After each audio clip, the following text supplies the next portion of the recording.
Halo sobat, apa kabar? Ya mungkin ada ya yang pernah mengalami sesuatu terus dirinya lari ke toilet untuk meluapkan apa yang menjadi bebannya atau menjadi masalahnya, dan di situ mencurahkan kepada diri sendiri bahwa sedang menghadapi masalah tersebut. Terus kadang ada yang sampai nangis itu harus bersembunyi di toilet biar nanti setelah itu lega keluar dan itu bisa memasang wajah yang seperti nggak pernah terjadi apa-apa dalam hidupnya. Padahal di situ biasanya orang melakukannya untuk mencari pelarian ya, untuk dia mengungkapkan apa yang menjadi masalahnya atau bebannya atau persoalan yang dihadapi saat itu. Namun percaya nggak bahwa di toilet itu kita bisa melakukan sesuatu yang itu sangat luar biasa ya untuk kehidupan kita. Dan karena di channel ini saya pengen membahasnya juga banyak ya soal keuangan, tentu saja law of attraction, soal keuangan. Nah makanya saya bagikan ya, sebenarnya di toilet ini kita memiliki sesuatu yang tersembunyi ya, yang orang nggak menyadarinya, namun justru malah banyak orang yang menerapkan itu adalah sebuah kebalikannya ya. Harusnya kita lakukan untuk sesuatu yang menyenangkan, tapi di situ kita melakukannya untuk sesuatu yang membuat kita ini seolah-olah hanya meluapkan sebuah beban yang kita hadapi dan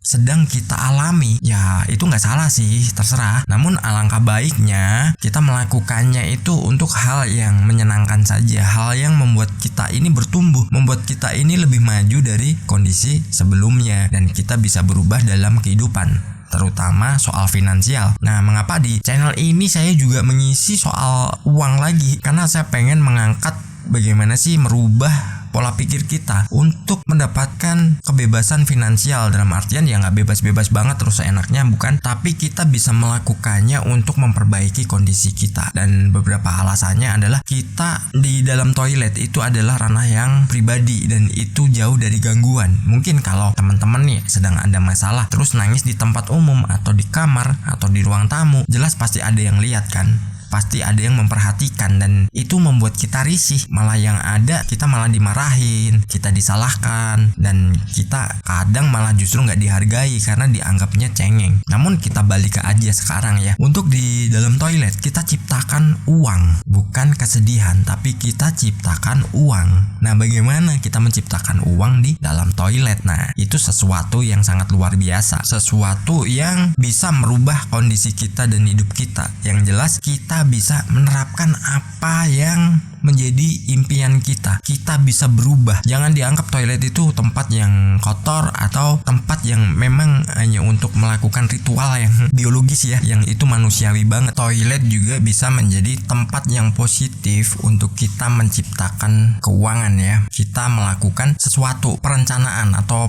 merancang untuk keuangan yang kita inginkan. Karena kita juga bisa memanfaatkan itu karena ranahnya, dan ini mau kita bahas ya. Nah, apa saja sih yang bisa kita lakukan di toilet untuk merencanakan atau menciptakan keuangan kita untuk jangka panjang? Ini kita diskusi ya, jadi bukan saya menggurui, bukan saya ini memerintah teman-teman, tapi saya hanya berbagi aja apa yang sudah saya alami. Toilet ini adalah fase dimana kondisi kita saat itu, saat hari itu, atau saat kapanpun yang kita di dalamnya, itu kita memiliki ranah yang pribadi dan itu private banget.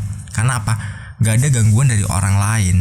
Kita harus melakukan yang namanya imajinasi berkelimpahan uang. Nah, sambil kita beraktivitas ya seperti biasanya, kalau kita di dalam toilet, kita juga bisa melakukan imajinasi berkelimpahan uang. Karena apa? Di situ nggak ada orang yang tahu, dan di situ kita memiliki ranah yang nggak diganggu sama orang lain, kecuali kita kelamaan digedor-gedor pintunya. Nah, itu baru kita terganggu. Namun lakukan itu seperti biasanya saja, seperti waktu-waktu yang biasanya teman-teman lakukan di toilet. Ya udah, kalau itu sudah dilakukan, biasanya nanti kita akan terbiasa di situ dan kita bisa menggambarkan segala sesuatunya yang itu kita inginkan. Contoh begini, ada tim kerja saya itu kalau memang dia lagi buntu nih, karena kita kerja kreatif ya, itu dia lagi buntu, idenya nggak ada atau mentok karena ada revisi dari klien, itu biasanya justru cari idenya di situ. Dia lari ke toilet dan mencari ide di situ. Nah, setelah dapat idenya balik lagi kerja. Itu fase kita itu sebenarnya fase yang konsentrasi penuh. Nah, itu manfaatkan untuk kita berimajinasi, apalagi soal keuangan. Meskipun ini juga bisa diterapkan untuk hal-hal lain ya. Kita nggak ada masalah kok. Apa yang saya sampaikan itu bukan melulu bisa diterapkan hanya untuk keuangan, tapi untuk aspek-aspek lain juga bisa. Nah, teman-teman bisa bisa lakukan itu saat berada di dalam toilet. Imajinasikan aja nilainya berapa, terus bagaimana rasa gembiranya teman-teman, terus bagaimana nanti prosesnya saat teman-teman menerima, terus mau digunakan untuk apa aja kalau udah tercapai itu nilai uang yang diinginkan. Nah itu sah-sah aja, silahkan lakukan aja, itu nggak ada yang namanya syarat khusus. Tapi ya biasanya orang melakukan untuk hal-hal yang disembunyikan, ibarat tadi seperti saya bilang kesedihan, terus masalah dalam kesehariannya atau masalah yang sedang dihadapinya, beban-beban hidupnya. Terus mungkin ada biasanya cewek ya yang seperti ini, nangis di dalam toilet terus keluar biar nggak dilihat orang bahwa dirinya mengalami masalah. Tapi di sini kita balik, kita justru melakukan untuk hal-hal yang kita inginkan, hal-hal yang ingin kita raih, dan itu menjadi impian kita. Sederhana banget kan sebenarnya, tapi banyak orang yang tidak pernah melakukannya. Pikiran kita terus diri kita itu memiliki potensi yang sangat luar biasa banget. Gak ada yang gak mungkin di dunia ini, karena kalau energi kita selaras, kita holistik dengan apa yang menjadi keinginan kita, alam semesta akan mempersatukan dirinya dengan kita untuk mewujudkan apa yang kita inginkan. Ingat gak waktu nonton film Aladdin tuh, keluar jin kan dari lampu wasiatnya terus bilang, keinginanmu adalah perintah untukku. Itu adalah salah satunya. Misalkan kita memiliki keinginan yang kita gambarkan dalam pikiran kita, berwujud itu gambar ataupun perasaan, alam semesta akan mewujudkannya bagi kita. Karena apa? Itu keinginan kita. Dan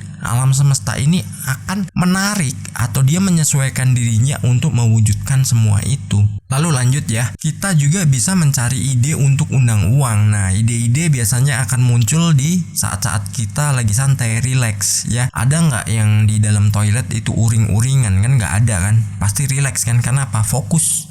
Jadi saat kita fokus itu, kita gunakan untuk mencari ide. Gimana sih biar usahaku ini berkembang? Bagaimana sih biar usahaku ini makin maju? Terus aku harus melakukan apa? Kalau itu udah muncul, terus itu menjadi ide-ide yang cemerlang bagi kita, segera aplikasikan. Karena dari situ kadang ide yang nggak pernah kita pikirkan sebelumnya itu akan muncul dan menjadi sebuah ide yang itu bagus banget untuk kita terapkan, dan itu bisa kita jalankan. Keren banget deh pokoknya. Kita rubah ya persepsi bahwa toilet itu hanya tempat kotor, tempat kita untuk ritual secara biologis, tapi kita balik menjadi sesuatu yang positif juga, bahwa itu bisa kita gunakan untuk melakukan afirmasi. Apakah itu salah? Enggak ada yang salah. Karena apa? Momentumnya bagus, momentumnya pas. Jadi kita bisa mengambilnya untuk sisi yang positif dalam kita mewujudkan apa yang kita inginkan. Sederhana banget, kita bisa menerapkan itu, dan itu mudah banget. Teman-teman bisa memulainya saat ini atau entah kapan ya. Jadi teman-teman bisa segera praktek ya kalau memang mau. Dan nanti kalau misalkan mendapatkan hasilnya, silahkan ya komentar di video ini ya, di kolom komentar maksudnya. Silahkan tulis komentarnya. Atau mungkin teman-teman yang sudah pernah melakukannya, silahkan bagikan di